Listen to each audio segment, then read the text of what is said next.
涯，让青山去平复那昏黄的伤。一句誓言，苍天为证，快意恩仇的较量是破除的坚强。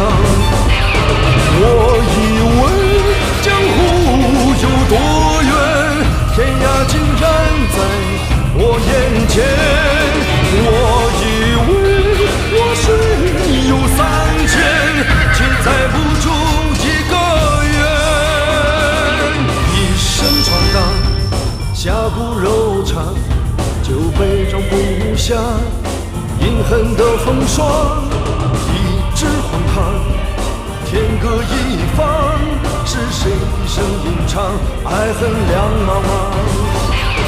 我以为江湖有多远，天涯竟然在我眼前。我以为我是有3000，却载不住一个圆。如果再相见，你是否接受这沧海桑田的句点？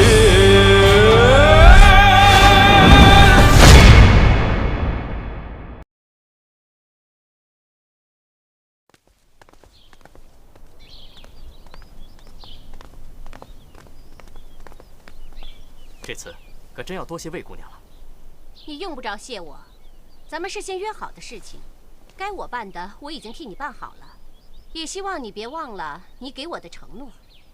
接下来就看你的了。是，你放心，魏姑娘交代的事情，我一定会办妥的。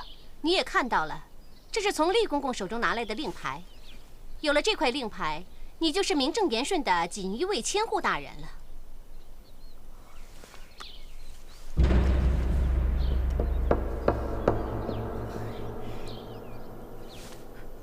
多谢魏姑娘。二师兄，二师兄，灵儿，你怎么来了？昨天晚上我就找你，一直找到现在，你到底去哪儿了？我……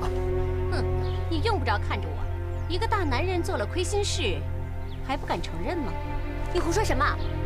我二师兄一向光明磊落，他才不会做什么亏心事呢。你不要血口喷人，是不是胡说？你问他自己，你这是什么意思啊？灵儿，别胡闹，咱们先回家啊。谁胡闹了？我只是不许他这么说你。灵儿，咱们先回家再说啊，听话。这是什么？灵儿，千户大人，二师兄，这是怎么回事？你怎么会有这块令牌呢？灵儿，你听我慢慢跟你解释。不，我要你现在就跟我说清楚。哼，江瑶北，你真是个窝囊废。战林姑娘，让我来告诉你吧，你二师兄现在已经是一名锦衣卫的千户大人了。二师兄，他说的都是真的。灵儿，换个地方，我跟你解释清楚啊！快走。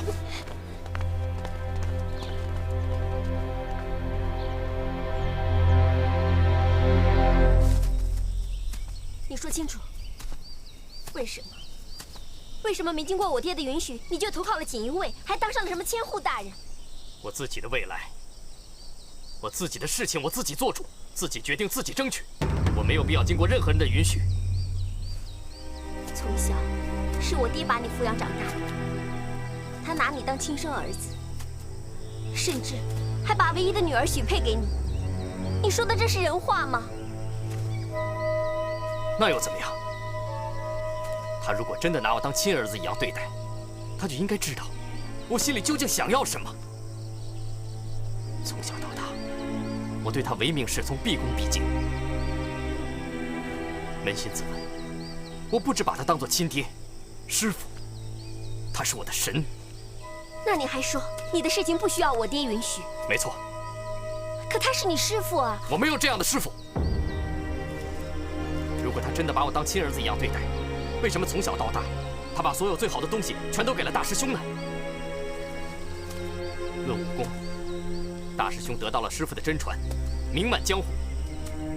论功名，带他投奔神机营，当上了千户大人，还成了9000岁的义子，一路上平步青云。而我呢？我得到了什么？我只能一辈子圈在这折剑山庄，老死在这个地方。我不甘心，这不是我想要的。你怎么能这么说我爹呢？我知道，在我爹心里，无论是对你还是对大师兄，甚至其他任何一位师兄弟，都是一样的。真的会是一样的吗？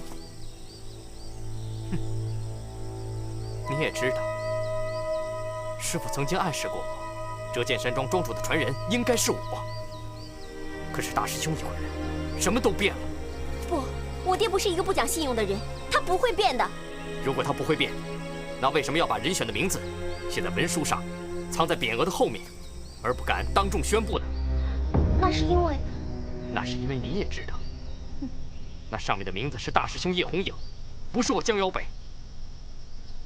师父怕别人说他出尔反尔，有损他的威名，所以把人选的名字当做一个秘密藏着，不敢告诉任何人。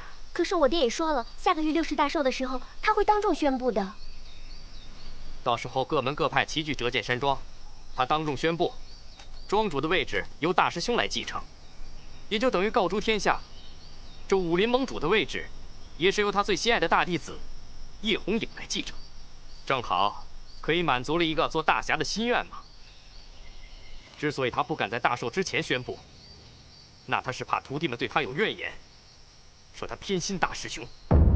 师兄，这什么呀？你们来的正好，大家一起吃。哎，好啊。师兄，我们吃好慢走啊。哎，不成鸟人，我发现你这个不要脸的功夫一点没丢啊！我这刚烤好一块没吃呢，全分他们了。可是不管怎么说，你没有经过我爹的同意就投靠锦衣卫，就是你的不对。他不止一次的说过，不准门下弟子涉足官场。如果他知道你今天的事，他肯定会大发脾气。说不定还会把你逐出师门的。那为什么大师兄可以？啊？我顾不了那么多了，我要功成名就，我要扬名立万，我不能什么都没有。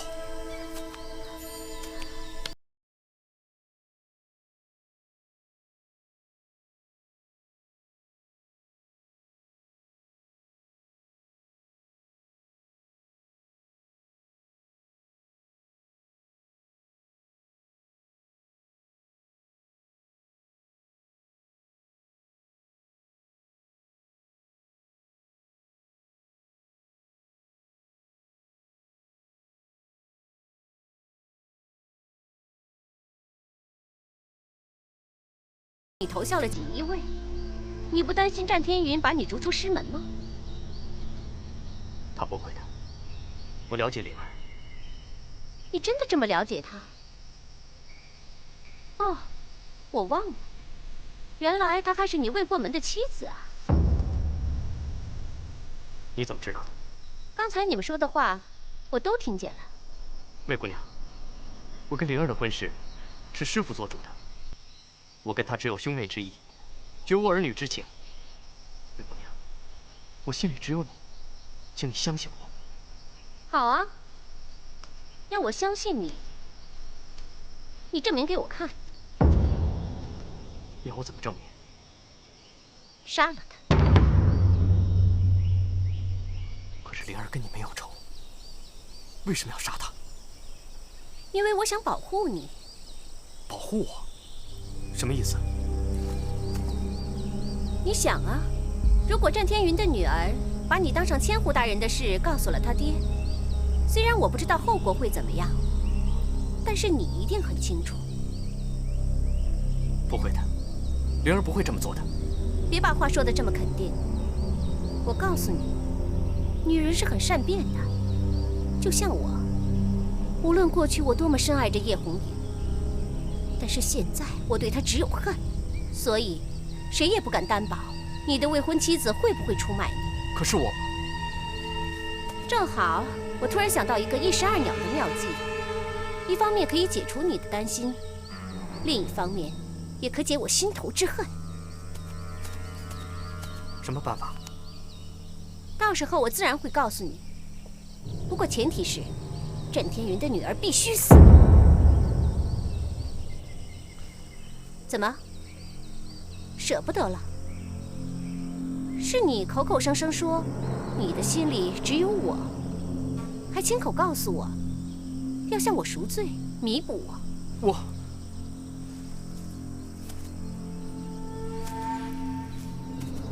考虑清楚，我和他之间，你只能选择一个。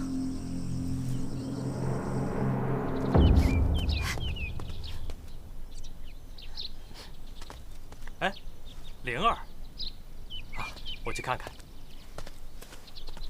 哎，走了一个，少分一块。灵儿，烤红薯可好吃了，快来一起尝尝。我不想吃。哎，怎么了？一脸不高兴的样子。哦，我知道了，你一定是跟二师弟吵架了。别怪大师兄啰嗦，你不要老是耍大小姐脾气啊。什么？你问都不问，你就说我耍大小姐脾气？你就知道护着二师兄。我讨厌你，你离我远一点。哎，战姐姐干嘛发那么大脾气啊？马胜飞，他是不是又想把英雄哥哥赶出折剑山庄啊？哎，好，大师兄不对，大师兄错怪你了。哎，大师兄请你喝茶消消气，再慢慢告诉我，你和二师弟到底怎么了？走。哎呀，小少爷，把心放肚子里吧。庄主都发话了，咱们在这儿踏踏实实待着，没人敢讲。是啊，你们就在这儿白吃白喝吧。谁白吃白喝呢？哎呦天哪！那么烫的白薯，你不嚼就往下咽啊？放心吧，灵儿，有机会的话，我会找二师弟跟他说清楚。我根本就不想当什么庄主，我有自知之明。你看我现在愣头愣脑的样子，更何况师傅他老人家也不会放心把这么大的折剑山庄交给我呀。可是二师兄现在变得跟另一个人似的，不管我跟他说什么，他根本就听不进去啊。别生气了，二师弟一心向上，你应该祝贺他才对呀，不应该怪他。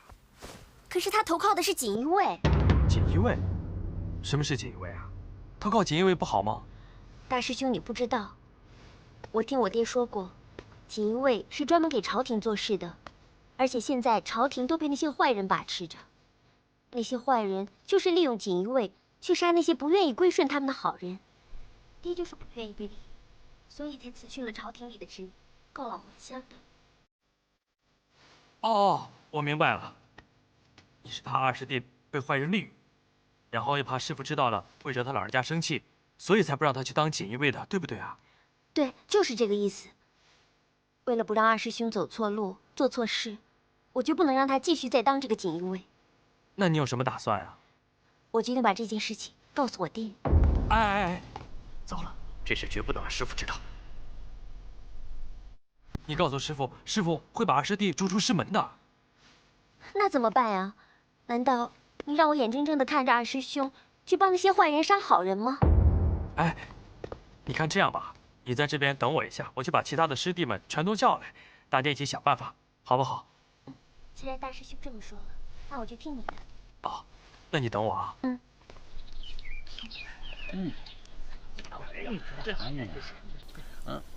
喂，你们有没有听到什么声音？听见了，后面那几个吧唧嘴呢。大师兄，好像是战姑娘。大师兄，杀人了！是灵儿，我肯定是战姐姐。这是从鸟类问出来。师弟们，别吃了，赶紧过去看看。走。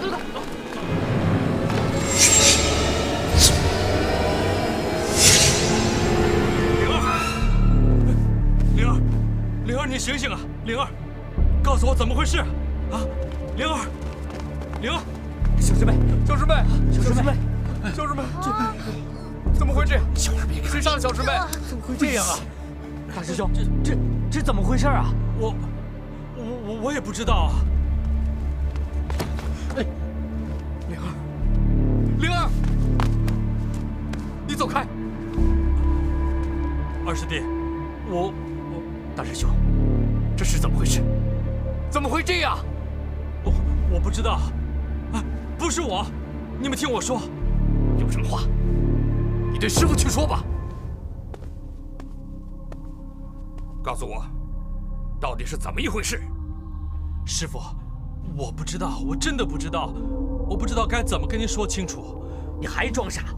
这里除了你以外，谁都能说清楚。继续说。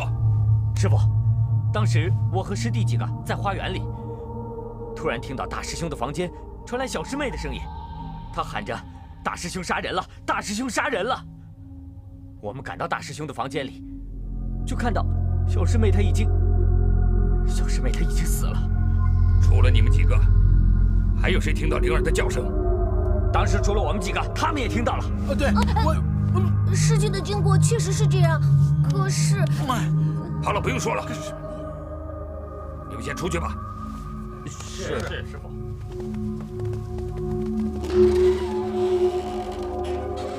师傅，现在该你说了，我想听听你怎么说。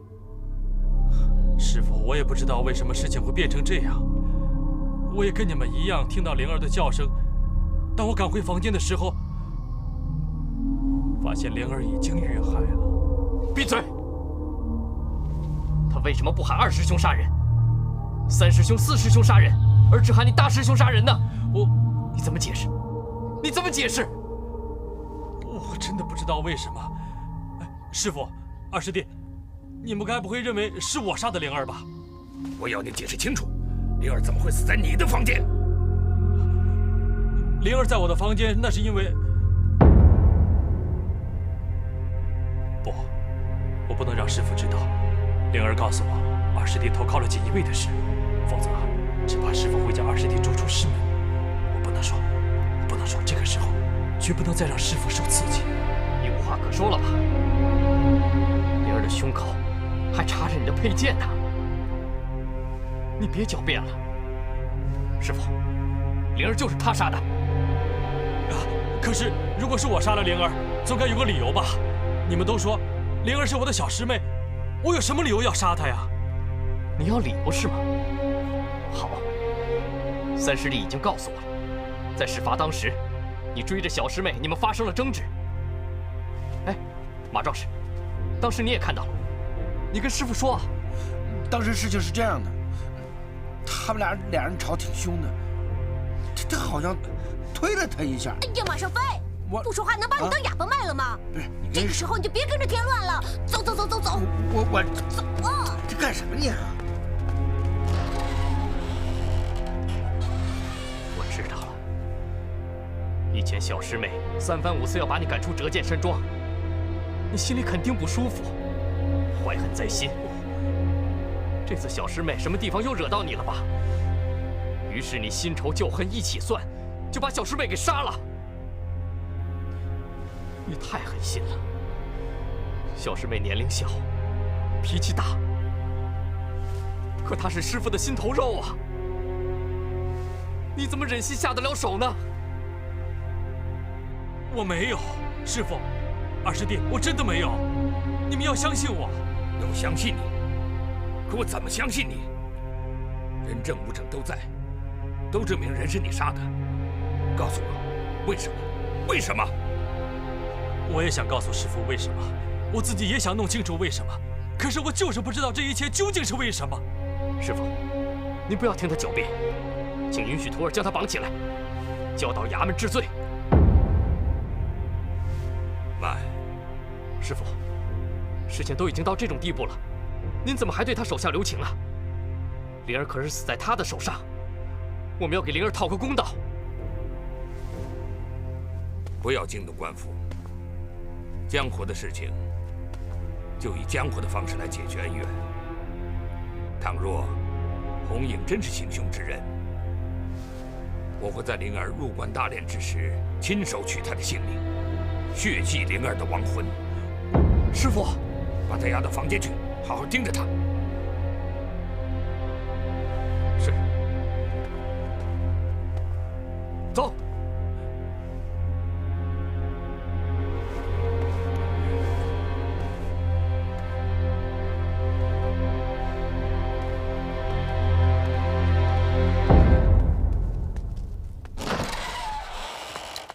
站住！我求求您放了英雄哥哥吧，您放了他吧。英雄哥哥真的没有杀死战姐姐，我求您放了他好不好？起来，起来，有什么话起来再说。如果你不相信英雄哥哥没杀人的话，我就一直跪着不起来了。孩子，这又何苦呢？詹庄主，我常听别人说你战大侠战天云，文武双全，足智多谋。你不会因为现在老了就变得老糊涂了吧？小少爷怎么说话呢？爷爷不算太……住嘴！詹庄主，我说的都是真的。您难道就没觉察出英雄哥哥是被人陷害的，他是无辜的吗？他连自己是谁都不知道，他这样呆头呆脑的，怎么可能杀人呢？我也宁愿不相信红影杀了灵儿，可是人证物证都指明是他干的，我怎么能不相信呢？你先起来吧。那可是你刚才不是说你也怀疑这件事吗？那你为什么不把英雄哥哥送到官府里，让官府的人去处置这件事呢？东厂的太监好像就住在衙门里面，官府被他控制了。如果把红影绑过去，恐怕只有死路一条。哦，大侠哥，你把鸟人关起来是在保护他？实不相瞒，灵儿的死，我也觉得疑点重重，所以我想在这1日之内想出个所以然来，证明影儿的清白。大白天的，你约我到这儿来干嘛？不是你跟我说过，事情办成之后约你到这里来，禀明事情的经过吗？交代你的事情办成了，你把叶红颜给杀了。对于一个什么都不记得的人来说，还用得着我出手吗？只要我略施小计，他姓叶的就得给我趴下。别太小看我了。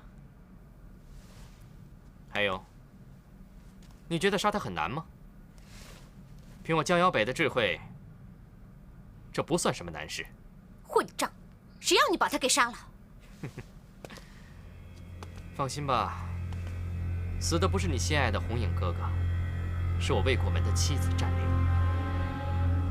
不过现在折剑山庄上上下下的人都认为凶手是叶红影。那叶红影现在人在哪儿？师傅交代了，已经派人把他关起来了。什么？为什么不把叶红影送进官府？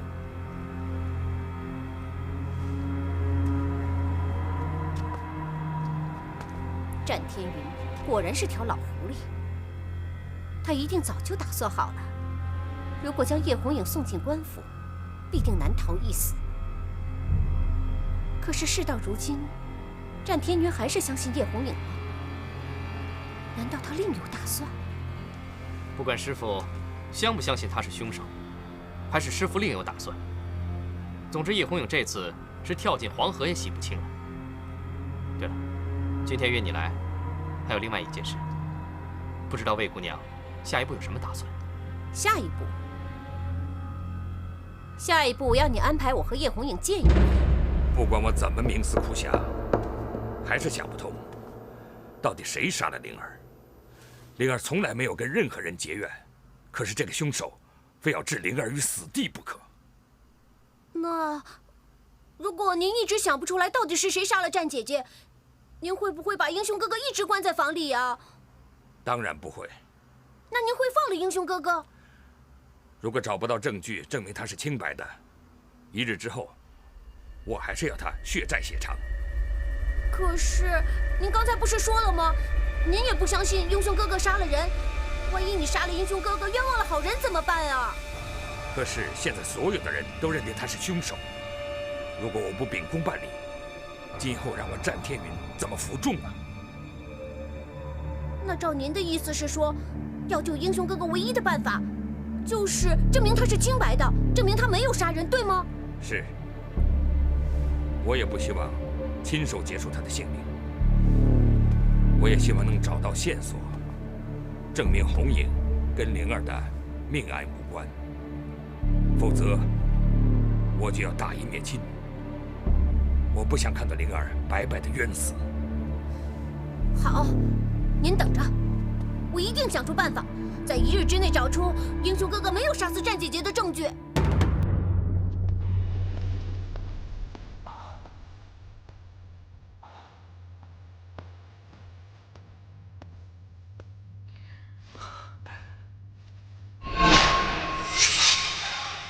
为什么会是这样？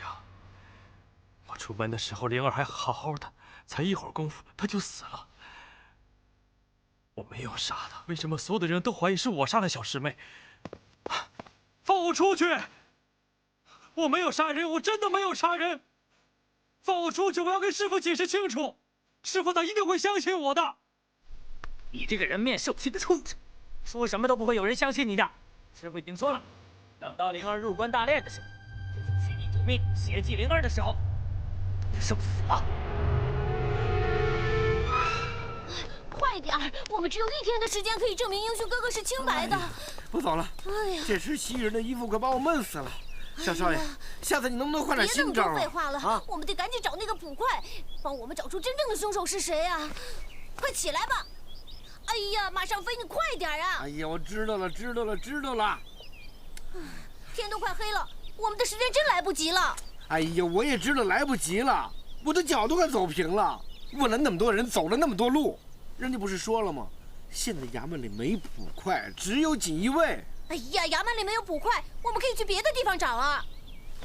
怎么找啊？哪都找遍了，连个人影都没有。我不管，我就要救英雄哥哥。冰糖葫芦了，哎呦，我的最爱呀！糖葫芦。哎，老板，来2个。哎，你们不是那2个西域人吗？记性很好吗？哎，那就怪了，你们不是不会说汉语吗？怎么这么几天就说的这么地道了？这汉语我最多也就会说900句，其他的就不行了。哎呀，这个嘛，您先别拦我爹啊！我问您，您以前当过捕快，一定知道怎么办命案吧？那您知道怎么抓杀人凶手吗？不管什么案子，到我赵大长手里就没有破不了的。哎，那万一您要是遇上了一宗离奇的案件，如果知道被抓的凶手并不是真正的凶手，您就能证明他的清白，对吗？那当然了，这可不是吹的。你吹牛，我不信。嘿嘿，你还说我吹牛？我这犟脾气我可受不了。那你说我做什么你能相信？只要啊，你告诉我怎么破案。这容易啊，只要你把案件原本详细的告诉我，我就能抽丝剥茧给你找出真凶。好，一言为定。我现在就把事情的经过告诉你。2位师弟辛苦了。二师兄，厨房给2位留了饭，赶紧去吃吧。这不行啊，二师兄，师傅老人家说了，这狗贼诡计多端，要我们千万小心。再说了，换班看守的师弟还没来呢。没关系啊，我来替你们看着，你们去吧。这不行啊，二师兄。怎么了？现在连二师兄的话都不听了？瞧您说的，我们哪能不听你的话？那我们就恭敬不如从命，有劳二师兄了。嗯。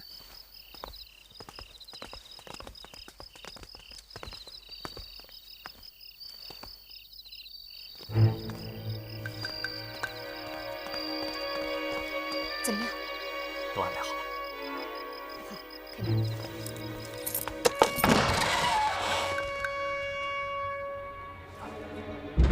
你是？怎么？见到我很吃惊吗？你装什么傻？难道你就没什么话要对我说吗？那么姑娘觉得我应该对你说点什么呀？我知道，那天我那么对你，你一定很恨我，也有理由恨我。也许我们真的没有什么好说的了。对我？什么那天这天的？姑娘，你说什么？我听不明白。怎么对你？我要你死！叶红影，你为什么不躲？我不会躲。你武功那么高，怎么不会躲？我真的不会。姑娘，你能不能告诉我，为什么要我死啊？事到如今，你还在装傻？难道过去你给我的伤害、给我的痛苦还不够吗？姑娘，我们根本就不认识，我怎么会给你伤害和痛苦呢？叶红影，你……过去我们在一起度过了那么多岁月，你居然说不认识我？我们度过了那么多岁月。哦，师傅跟我说过，小时候我有个玩伴一起长大。啊，你就是冬晴？你把我当成杨冬晴了？难道不是吗？我们从小一起长大，你就是在梦里教我洗手的那个小女孩。詹庄主，我求求您了，您再给我和马尚飞一个机会吧，让我跟马尚飞学一学当时战姐姐被杀的情形。我保证您看了之后，绝对不会认为英雄哥哥是杀死战姐姐的凶手。行了行了，你们不要瞎胡闹了。大侠哥，你心里难受，我知道。其实你们家里的事儿，按说我们不应该管，但是我们只想把事情的来龙去脉让你知道的。别再犹豫了，啊，二师弟，你来的正好，你一定认识这位姑娘，你告诉我她的名字是不是叫杨冬晴啊？是，你说的对，我就是你梦里的那个小女孩杨冬晴。什么？你真的是冬晴？是我是冬晴。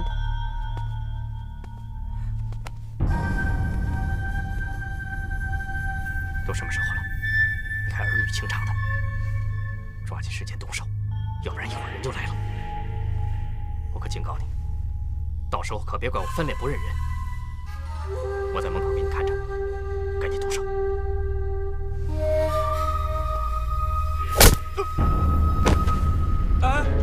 哎，你干嘛把二师弟打昏的？红影哥哥，这件事情我一时半会儿跟你说不清楚，你先跟我走。啊，去！哎，詹庄主，我们开始了啊！今天你跑不掉了，我要杀了你！大师兄，杀人啦！大师兄，杀人啦！詹庄主，您听清楚了吗？刚才马尚飞是喊的“大师兄，杀人了！大师兄，杀人了！”您记住了吗？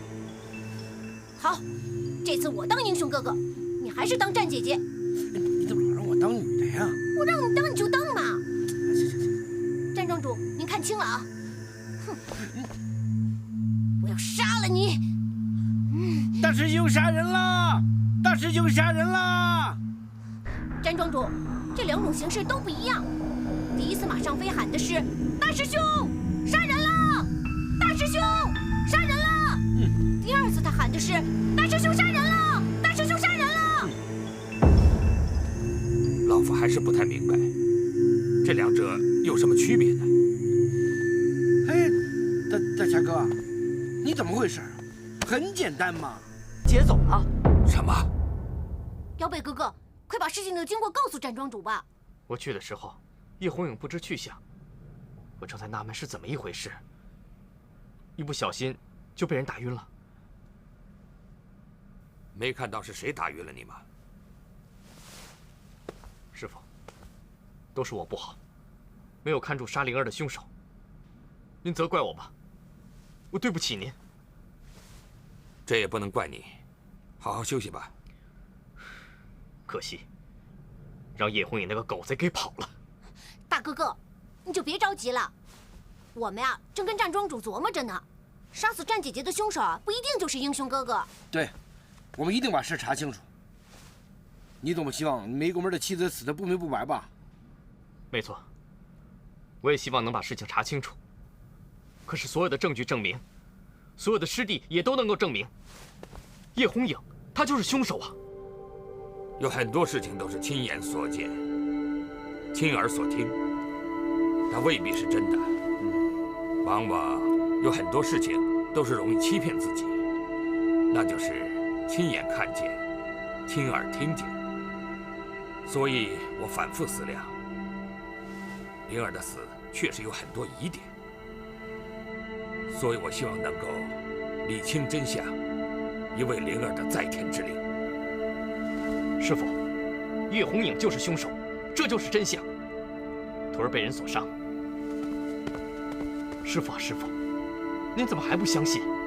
这一定是叶红影的同谋所为啊！可是我左思右想，真的找不到红影要杀灵儿的理由。就算之前灵儿确实是想把叶红影逐出折剑山庄，可是他对灵儿好像是情同兄妹，绝对不会为了这么小的事情起了杀人泄恨的念头。你跟他是一块长大的，你应该了解红影。我了解他，可是师傅，哎呀，辽北哥哥，你不觉得你说的很奇怪吗？自打我认识英雄哥哥以来，他都是一个人独来独往的，怎么可能有你说的同谋呢？你说同谋，那最像你就是我们两个算同谋吧？你说我们俩长得像同谋吗？就是同谋，我们也打不过你啊。好，就算你们说的对，可是叶红影畏罪潜逃，这怎么解释？啊？这就是事实啊，师傅。红影失去了记忆，空凭双手，想同时暗算你们两兄弟，这绝非容易的事情。师傅，都这个时候了，您怎么还相信他？我只相信事实，而且我觉得红影的失踪太离奇了。你把昨晚发生的事情原原本本再告诉我一次。是师傅。进去吧，你进去，快点！小少爷，还亏得你还是读圣贤书呢，这死者为大的道理你不会不明白吧？人家好好的在那躺着，你吵醒人家，万一站起来怎么办？这是对死者的不敬。你就别跟我耍心眼了。什么叫对死者不敬啊？你那点心思我还不知道？你这是胆小鬼，没那个胆儿。切，小看人！你别说他躺着，他现在站起来，我能怕他吗？我是个男子汉。那行，你说你不怕的啊，咱俩一块进去。行，有本事你先进。切，我先进就我先进呗。嗯，我先进啊。比我胆还小呢。哎，反了你了！我是主人还是你是主人啊？我让你进去，你就得进去，听到没有？小少爷，不进去！干什么？哎呀，我都说我进来，你还推我干嘛呀？让他在这接着睡吧，咱别吵他，一会儿再醒啊。没事儿，他人都死了，不会再醒了。要是他真醒了就好了，这样他就能告诉大家，杀他的人绝不是英雄哥哥了。你还真想让他醒了？他醒了，咱俩就躺这儿了。走。哎，别！那个叫赵大胆的捕头说过，要看清他身上的伤口，也许就能找到线索了，也能证明英雄哥哥没有杀死战姐姐。还看伤口？哦，小少爷，你上辈子欠鸟人什么了你？他现在已经被劫走了，是不是凶手已经不重要了。哎呀，一个人啊，最重要的是名节。我跟英雄哥哥是朋友，我一定要证明他的清白。我呀，不能让他遭受不白之冤。他现在还背负着杀人凶手的罪名呢。不是小少爷，我真是有点害怕。你害怕什么害怕呀？瞧这是。战姐姐知道我们是来帮她的，她一定不会变成鬼来吓唬我们的。再说了，我还在呢，你怕什么怕呀？你真不害怕？当然了，我害怕什么害怕呀？我男子汉大丈夫，不怕，不像你胆小鬼。哎，我怎么觉得地有点动啊？有吗？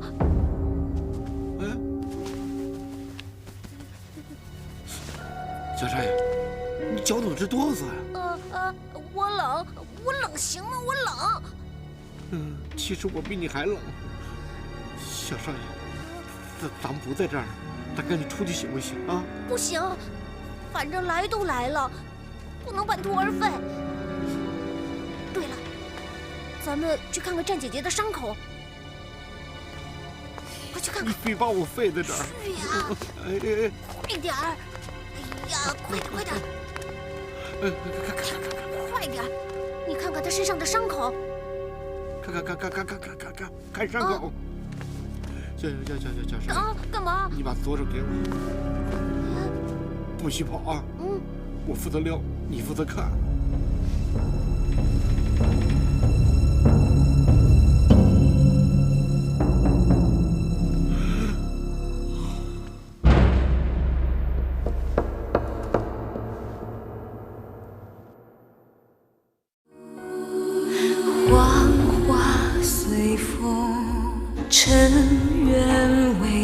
题，铜镜里抹，胭脂红灯，远方一路烟雨迷蒙。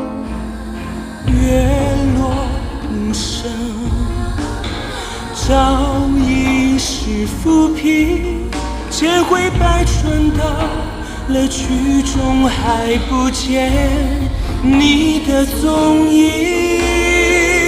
散落的爱藏在岁月的屏，不忍拆封。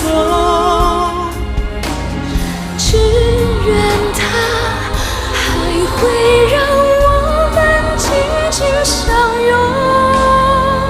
散落的爱藏在岁月的屏，不忍拆封。只怕它装不下我们来世今生。也许我的心只有你才会懂。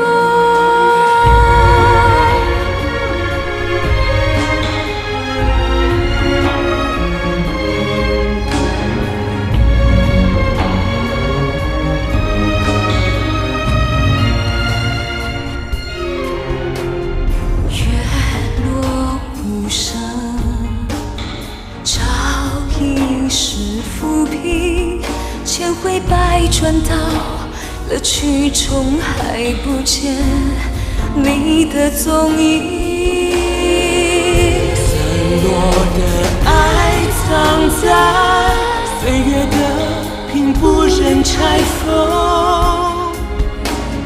只愿它还会让我们紧紧相拥。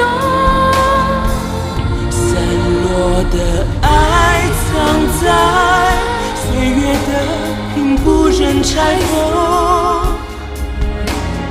只怕它装不下我们来世今生。